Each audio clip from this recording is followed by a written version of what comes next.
Today we're going to take a deep dive into the campus improvement planning process. Now, I want to start by setting the tone. This is not just a compliance exercise. This is about creating a living, breathing plan that will guide your work throughout the year. When done well, a campus improvement plan isn't something that sits on a shelf. It's your roadmap, a strategic leadership tool that drives instruction, campus culture, and ultimately student success. We're going to talk about what makes a truly comprehensive plan, how to align it with our district goals, and how to make sure it meets both compliance requirements and the unique needs of your campus. Here's what we're aiming to accomplish together today. First, you'll gain a clear understanding of how to build a truly comprehensive needs assessment, one that goes beyond a few test scores and really paints a picture of your campus. Second, you'll learn how to ensure alignment between your campus improvement plan and the district improvement plan. Because when our goals and strategies connect, our impact multiplies. Third, we'll make sure all federal, state, and local mandates are clearly addressed in your plan. This will keep you in compliance and protect you during audits or monitoring. And finally, you'll learn how to build a CIP that addresses the needs of all our diverse student populations, because our students' needs are not one size fits all, and neither should be our plans. Let's talk about timelines. Your campus improvement plan is a living document, but it has to be completed by September 15th. It will then be submitted to the board by October 1st and presented at the October board meeting. That's the compliance piece. But here's my strong recommendation. Don't wait until September to finish your plan. Have it ready before the school year begins. Why? Because you want your leadership decisions from day one to be guided by your plan. If you wait until after school starts, you risk reacting instead of leading proactively. This slide shows the way our improvement planning process works in Angleton ISD. We start with our board goals. These are long-term, 5-year goals that set the vision and priorities for the entire district. From there, those goals guide the creation of our strategic plan. The strategic plan is also a 5-year plan, but it's more detailed. It outlines the specific focus areas, initiatives, and benchmarks that will help us achieve the board's vision. Next, we have the district improvement plan. This plan aligns with the strategic plan, but moves into action mode. It includes both 5-year goals and specific 1-year performance objectives and strategies. This is where we begin to connect long-term priorities with actionable, measurable steps. Finally, every campus develops its own campus improvement plan. These plans also align to the district priorities, but are tailored to the unique needs of each campus. They include the same structure, 5-year goals, and 1-year performance objectives and strategies, ensuring that every campus is working in harmony toward the district's vision. In short, this process ensures that from the board level down to each campus classroom, we are all working toward the same goals, with clear alignment and measurable strategies. We begin with a needs assessment.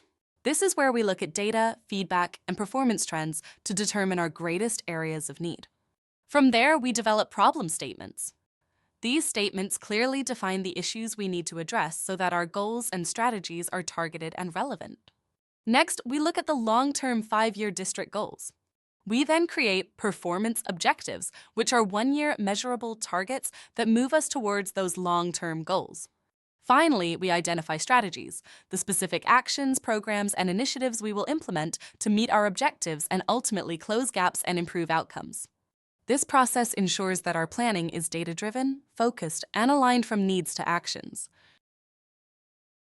The CNA is the foundation of your entire plan.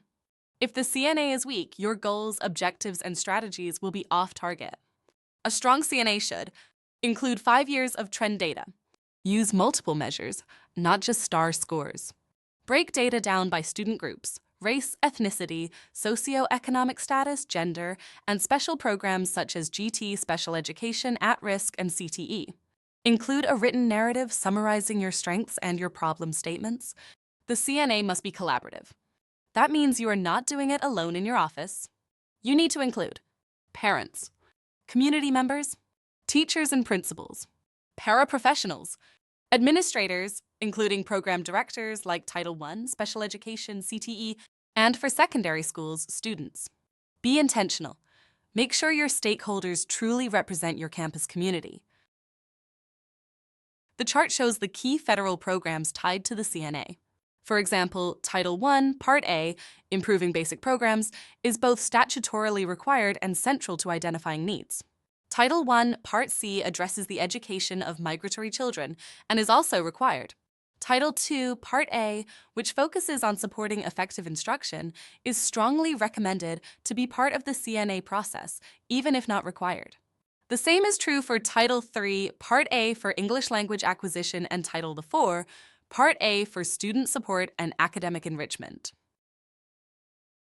This slide focuses on the comprehensive needs assessment process inside Plan for Learning. On the left, you see the Plan for Learning menu. For our CNA, we'll be using 3 specific sections: Summary, Problem Statements, Data Documentation. Those areas are marked with green check marks because they are required parts of the CNA process. The Questions to Consider section is not required and is marked with a red X. On the right, we see the list of data analysis areas. For the CNA, you should focus on the traditional 8 areas, things like demographics, student achievement, district culture and climate, staffing, curriculum, parent engagement, and technology. These are marked with a green check because they are required. You do not need to complete the multiple measures of data section or the optional needs assessment overview. Those are marked with red X's because they are not part of our required CNA process. By focusing only on the required areas, we ensure that our CNA is targeted, efficient, and aligned to state and federal requirements. On the left, you see the traditional 8 data analysis areas that are required for the CNA, things like demographics, student achievement, district culture, staffing, curriculum, parent engagement, district organization, and technology. Just like a house needs a strong foundation to stand, our plans need a strong base of accurate data and thoughtful analysis. Each of these areas should have a written narrative explaining the current reality, supported by 5 years of historical data. By thoroughly addressing each of these areas, we ensure our improvement plan rests on solid ground, clear, data-informed, and built to last. When we talk about demographics, we're looking at the key characteristics of our student population and how those factors may influence achievement and resource needs. Some of the data points we examine include at risk by category, attendance patterns, college, career, and military readiness, CCMR, advanced placement and dual credit enrollment, course assignments, enrollment totals, ethnicity and gender, student mobility and stability, graduation, completion, and dropout rates, participation in special programs, teacher-student ratios. By analyzing these data points, we begin to see patterns that help us understand the unique context of our schools. Student achievement is a key part of our comprehensive needs assessment. We review data such as advanced course and dual enrollment, CCMR, graduation and dropout rates, state assessments, TELPAs, and TSI results. This helps us identify trends, strengths, and areas for growth so we can ensure every student is prepared for life after high school, whether that's college, career, or military service. School culture and climate are central to the comprehensive needs assessment. We gather data from classroom walkthroughs, surveys, feedback forms, focus groups, and discipline records to understand the learning environment. This helps us identify strengths and areas for improvement in relationships, safety, and overall school culture, ensuring a positive, supportive climate where students and staff can thrive.